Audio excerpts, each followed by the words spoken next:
system number, and the reason is the manner of collection. So these came from an iTunes backup. Now, what is an iTunes backup? It's Objection, not. Your Honor. I'm sorry. You're about to scope your ruling. Exif metadata. This keeps happening. Your Honor, may I approach on this one?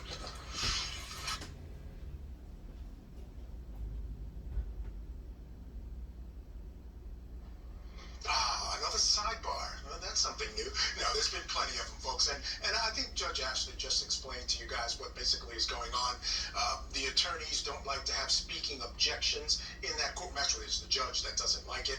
So they go up to her and they have these conversations outside the hearing of the jury. It is on the record, though. So the record is being made of those conversations. I have a guest for this hour. Let me bring him in quickly. Criminal defense attorney and a former prosecutor, David Bruno.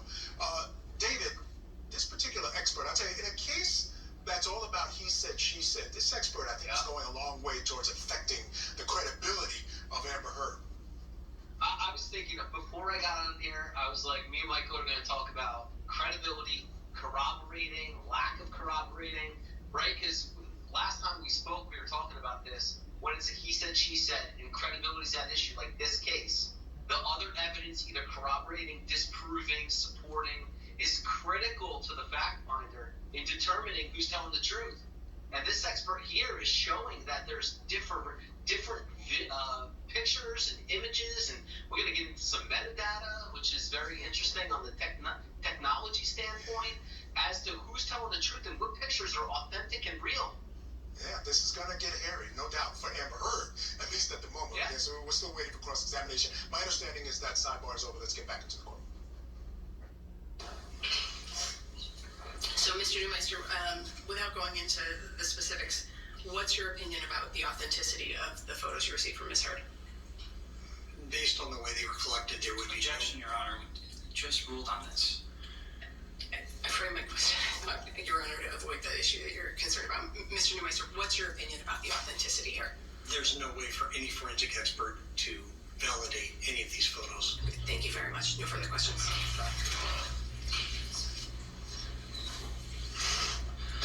Good afternoon, Mr. Neumeister. Good afternoon.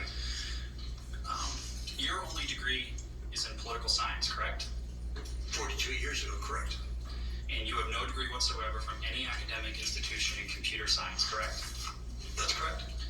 And you have no certifications in computer forensics, correct? That's correct.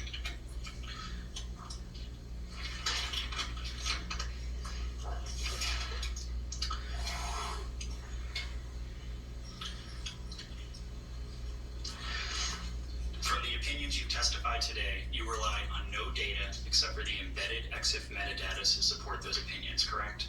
Incorrect. What other data did you rely on for the opinions you testified to today? I was trying to explain that you kept it. What other data did you rely on for the actual opinions you've been able to testify to today besides EXIF metadata? The type of extraction that was performed. You're asking the question For the actual opinions you testified to. That is what I would use. I would also use vector scopes. Objection, Your Honor. That was not responsive to my question, Your Honor. If you want to approach.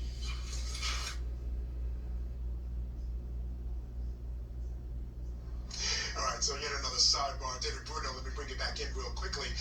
Yeah. Wasn't surprised. The very first thing they went after was obviously, well, I guess it can be considered a weakness, the fact that the guy really doesn't have any computer education background. Absolutely. Question number one, and I agree with the cross-examination so far. It's a bit limited, but I mean, how do you not bring up a forensic computer expert? Yeah, I mean, this is somebody that does not have. David, I'm sorry to cut you off. We'll get into that in just a second. They're back on the record. Can you restate the question? I don't recall the question, Your Honor. We can move on. Your Honor, maybe we could have the court reporter read it back. They could redirect. Now, okay, what was the question, Judy? I believe the question was, what methodology did I use to make my findings? Judy's voice has changed. That's Sorry. Is that correct, Judy? Okay.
case, it's not really all that relevant. You are not offering any opinions that any photograph in this case was intentionally modified by Ms. Hurd, correct? I'm just stating the fact that photographs were modified. But so you are not offering any opinion that any photograph in this case was intentionally modified by Ms. Hurd, correct? That's correct. Can you please pull up Exhibit 170A? Is that defendant's one section? Defendant's 170, yes, Your Honor. So you offered testimony regarding this photograph during the direct examination, right, Mr. Neumeister? That's a yes or no, sir. All the photographs like that, I don't exactly remember the photograph. There's so many different versions of this photograph, but yes, I talked about that particular photograph. But do you recall being deposed in this matter? Yes. You were under oath? Yes, And that was on April 6, 2022? I believe. May I approach, Your Honor? Yes, sir. Thank you.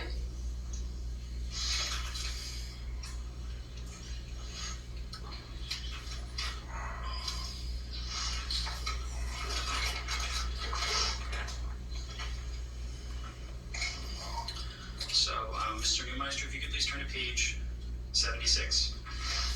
And when I say pages, those are the little pages in the 4 boxes, not the page at the top. When you see page 76, line 3, you were asked on April 6, anywhere in your April 1st, 2022 expert disclosure, do you offer any opinions regarding the authenticity or lack of authenticity of the specific photograph produced as ALH 7101? Response, can I refer to my report to see if that specific number is in the report? Yes. Response, not that specific photo. I just grabbed 3 out of the batch. Do you see that? Yes.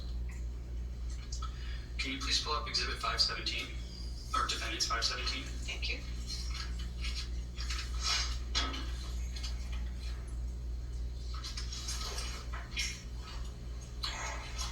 You are not offering any opinions regarding this specific photograph, right, Mr. Neumeister? That's correct. My testimony's been limited here.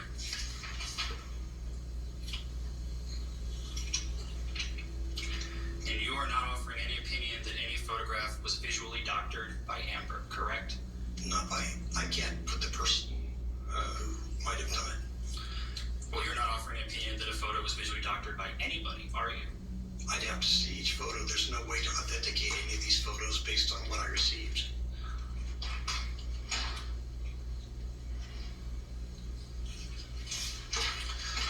So you testified about Photos 3. Do you recall that testimony? Correct.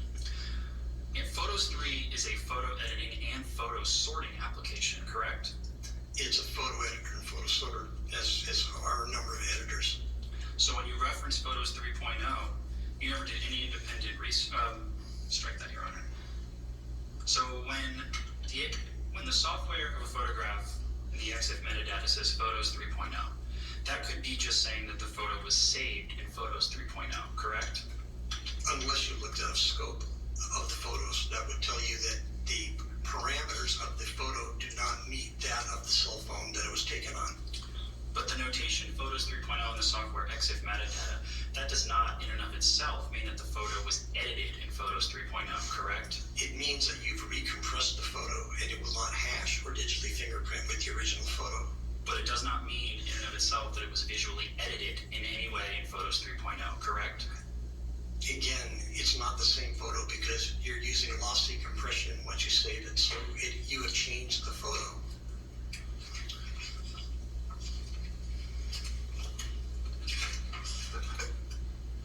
So if you could please turn to page 233 of that transcript. And line 20. Do you see a question? When it says exit software, okay, Photos 3.0 on the 234. That's just saying it was saved in Photos 3.0, right? Response, saved in 3.0. That's correct. Question, that notation in and of itself does not mean that the photo was edited in 3.0, right? Answer, that's correct. Did I read that correctly? Yes.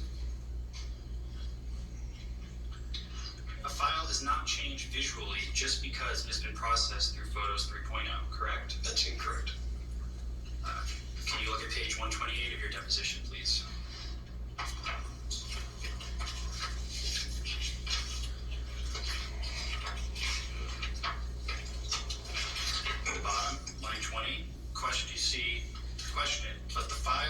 visually just because it has been processed through Photos 3.0? Answer, obviously I understand what you're asking. From a technical point, yes, because of the compression. You get down to scopes and artifacts, yes, it has changed. Was it intentionally changed? We don't know. In other words, did somebody save it in there and just save the photo? We don't know. Did I read that correctly? That's correct. But again, it says here. That was my question, Mr. Newmeister. Okay.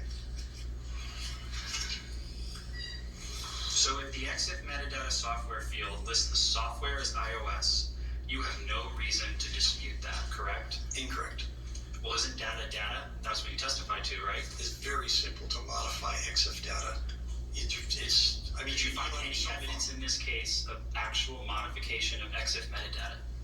You can't authenticate any of these photos because of the way they were. That wasn't my question, Mr. Newmeister. Did you find any evidence of any modification of EXIF metadata of any photograph in this case? You didn't listen to my answer. My answer is there is no way to know because of the way the files were